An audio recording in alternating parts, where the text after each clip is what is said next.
चंद चकोरी। बोलिए सीता मैया की जय। माता सीता रामायण का एक मुख्य पात्र रही हैं, जिन्हें जानकी, मैथिली, सिया आदि कई नामों से जाना जाता है। माना जाता है कि माता सीता अपने भक्तों की हर मनोकामना पूरी करती हैं। सीता नवमी जानकी जी के साथ साथ भगवान राम की कृपा प्राप्ति के लिए भी एक उत्तम तिथि मानी जाती है। ऐसे में चलिए जानते हैं सीता नवमी का मुहूर्त, पूजा विधि, पूजा सामग्री, भोग, कथा व महत्व तथा इस दिन के किए जाने वाले उपाय, विवाह शादी में रुकावट आने पर किए जाने वाले उपाय। तो चलिए जानते हैं कि इस साल सीता नवमी 5 या 6 मई किस दिन पड़ेगी। इस साल वैशाख माह के शुक्ल पक्ष की नवमी तिथि 5 मई सोमवार को सुबह 7:36 से शुरू होकर अगले दिन 6 मई को सुबह 8:39 तक रहेगी। माता सीता का जन्म वैशाख शुक्ल नवमी मंगलवार पुष्य नक्षत्र कालीन तथा मध्याह्न के समय हुआ था, क्योंकि 6 मई के दिन यह मध्याह्न व्यापिनी नहीं है। ऐसे में 5 मई के दिन ही सीता नवमी मनाई जाएगी और इसी दिन व्रत भी रखा जाएगा। सीता नवमी शुभ मुहूर्त वैशाख शुक्ल नवमी तिथि की शुरुआत 5 मई 2025 को सुबह 7:35 पर हो रही है। वहीं इस तिथि का समापन 6 मई को सुबह 8:39 पर होगा। ऐसे में उदया तिथि को देखते हुए सीता नवमी का पर्व सोमवार 5 मई को मनाया जाएगा। इस दौरान सीता माता की पूजा के लिए यह समय उत्तम रहने वाला है। सीता नवमी पूजा का शुभ मुहूर्त हिंदू पंचांग के अनुसार 5 मई सोमवार को वैशाख माह के शुक्ल पक्ष की नवमी तिथि 7:36 से शुरू हो रही है। ऐसे में इसी समय में माता सीता की पूजा की जा सकती है, लेकिन नवमी तिथि को मध्याह्न के समय देवी सीता का जन्म हुआ था। ऐसे में इस दिन अभिजीत मुहूर्त के समय पूजा करना अत्यंत शुभ रहेगा। यह मुहूर्त सुबह 11:51 से दोपहर 12:45 तक रहेगा। इस दिन अमृत काल दोपहर 12:20 से 12:45 तक रहेगा। इस दौरान माता सीता की पूजा करना सबसे श्रेष्ठ रहेगा और फलदायी साबित होगा। क्या आप जानते हैं कि सीता नवमी क्यों मनाई जाती है? माना जाता है कि वैशाख शुक्ल नवमी मंगलवार पुष्य नक्षत्र कालीन तथा मध्याह्न के समय माता सीता का जन्म हुआ था। ऐसे में हर वर्ष वैशाख माह के शुक्ल पक्ष की नवमी तिथि पर सीता नवमी मनाई जाती है। पौराणिक मान्यताओं के अनुसार इस दिन महाराज जनक संतान प्राप्ति के लिए यज्ञ की भूमि को तैयार करने में लगे थे और हल से जमीन जोत रहे थे।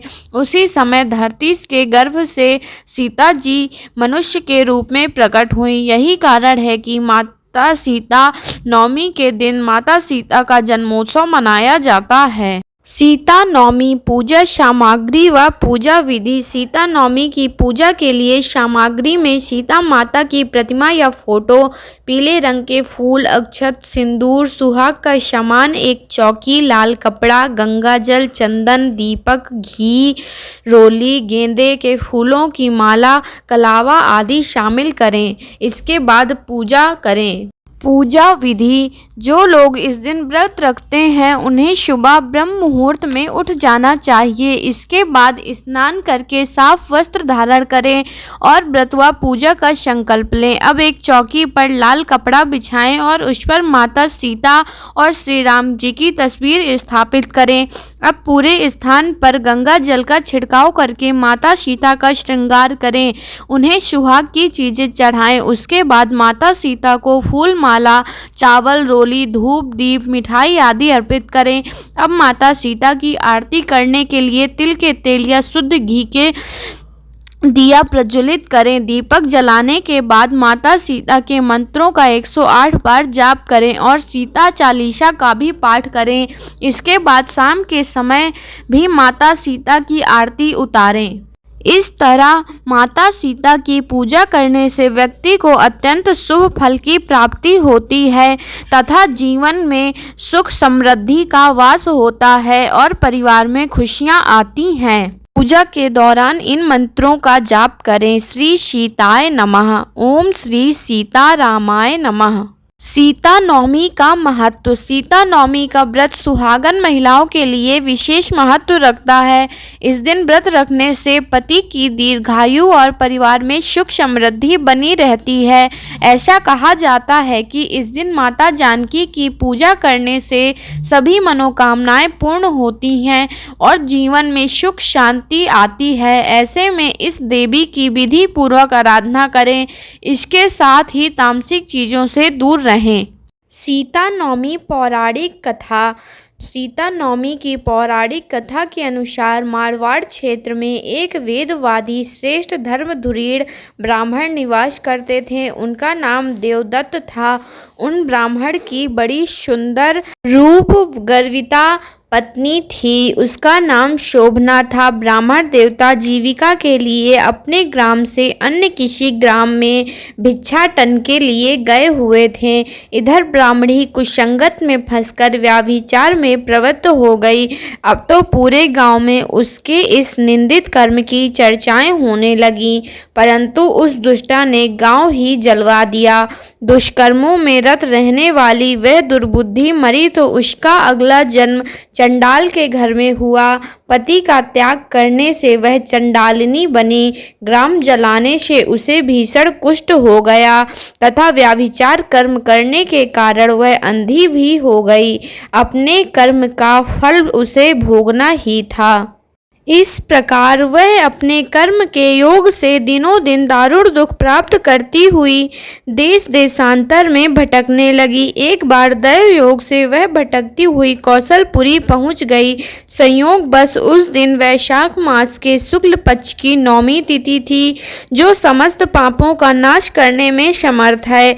सीता नवमी के पावन उत्सव पर भूख प्यास से व्याकुल वह दुखियारी इस प्रकार प्रार्थना करने लगी।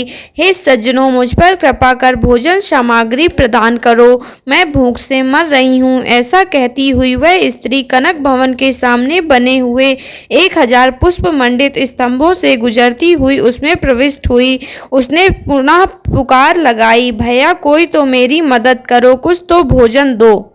इतने में एक भक्त ने उससे कहा, देवी आज तो सीता नवमी है, भोजन में अन्न देने वाले को पाप लगता है, इसलिए आज तो अन्न नहीं मिलेगा। कल पारण करने के समय आना, ठाकुर जी का प्रसाद भरपेट मिलेगा। किंतु वह नहीं मानी। अधिक कहने पर भक्तों ने उसे तुलसी एवं जल प्रदान किया। वह पापनी भूख से मर गई, किंतु इसी बहाने अनजाने में उसने सीता नवमी का व्रत पूरा हो गया। अब तो परम कृपालिनी ने उसे समस्त पापों से मुक्त कर दिया। इस व्रत के प्रभाव से वह पापनी निर्मल होकर स्वर्ग में आनंद पूर्वक अनंत वर्षों तक रही। तत्पश्चात वह कामरूप देश के महाराज जयसिंह की महारानी कामकला के नाम से विख्यात हुई।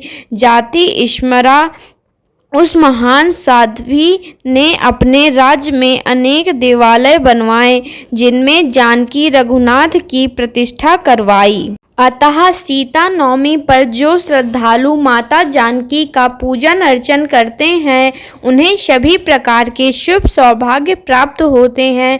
इस दिन जानकी स्तोत्र, रामचंद्राष्टकम, रामचरितमानस आदि का पाठ करने से मनुष्य के सभी कष्ट दूर हो जाते हैं। देवी सीता को लगाएं ये भोग। चावल की खीर। सीता नवमी पर केसर डालकर चावल की खीर बनाएं, और उसे माता जानकी को अर्पित करें। ऐसा करने से घर में सुख समृद्धि और खुशहाली का वास होता है। मखाने की खीर। मखाने की खीर व्रत रखने वालों के लिए बहुत उत्तम मानी जाती है। सीता नवमी के दिन माता को मखाने की खीर का भोग लगाने से घर में धन धान्य की वृद्धि होती है। नारियल के लड्डू। नारियल पवित्रता और शुभता का प्रतीक है। नारियल के लड्डू माता सीता को बहुत प्रिय हैं। इनका भोग लगाने से घर में सकारात्मक ऊर्जा का संचार होता है और सभी मनोकामनाएं पूर्ण होती हैं। पंजीरी पंजीरी एक पारंपरिक प्रसाद है। सीता नवमी पर पंजीरी का भोग लगाने से घर में बरकत बनी रहती है। ऋतुफल, इस दिन माता सीता को फल और मेवे ही अर्पित किए जाते हैं। इसमें केला, अनार, सेब और विभिन्न प्रकार के सूखे मेवे शामिल किए जा सकते हैं। यह भोग सात्विक और शुद्ध माना जाता है। शीघ्र विवाह के लिए करें यह उपाय। सीता नवमी के दिन विधि विधान से पूजा करने के साथ माता सीता को 16 श्रृंगार की सामग्री अर्पित करने और श्री जानकी रामाभ्याम नमः मंत्र का 108 बार जाप करें। यदि आप प्रेम विवाह करने की इच्छा है तो सीता नवमी के दिन सभी नियमों के साथ व्रत का पालन करें और भगवान राम और माता सीता की एक साथ पूजा करें। माता सीता को श्रृंगार के साथ चुनरी अर्पित करें, फिर जानकी स्तोत्र का पाठ करें। माँ जानकी के आशीर्वाद से आपकी मनोकामना पूरी होगी। अगर विवाह में देरी या बाधाएं आ रही हैं तो सीता नवमी पर प्रभु राम और माता लक्ष्मी की पूजा करें। एक पीले कपड़े में दोनों को हल्दी की गांठें अर्पित करें। मान्यता है कि इस उपाय को करने से जल्द ही विवाह के योग बनते हैं। ज्योतिषीय उपाय, माँ सीता को सिंदूर चढ़ाएं। विवाहित महिलाएं इस दिन माँ सीता की मूर्ति या तस्वीर पर सिंदूर चढ़ाकर अपने पति की लंबी उम्र और प्रेम की कामना करें। इससे दाम्पत्य जीवन में स्थिरता आती है। पीले कपड़े पहनकर करें पूजा। इस दिन पीले कपड़े पहनकर पूजा करना शुभ माना जाता है। इससे माँ लक्ष्मी की कृपा मिलती है और घर में सुख शांति आती है। विवाहित महिलाओं के लिए खास टोटके जो बढ़ाएंगे दाम्पत्य सुख। माथे पर हल्दी और चंदन का तिलक। पूजा के समय माथे पर हल्दी और चंदन का तिलक लगाएं। इससे सकारात्मक ऊर्जा मिलती है और दाम्पत्य जीवन में तनाव कम होता है। शादी की फोटो के सामने दीपक जलाएं। सीता नवमी पर रात अपने विवाह की फोटो के सामने घी का दीपक जलाएं और भगवान राम माता सीता के से रिश्ते में प्रेम बनाए रखने की प्रार्थना करें।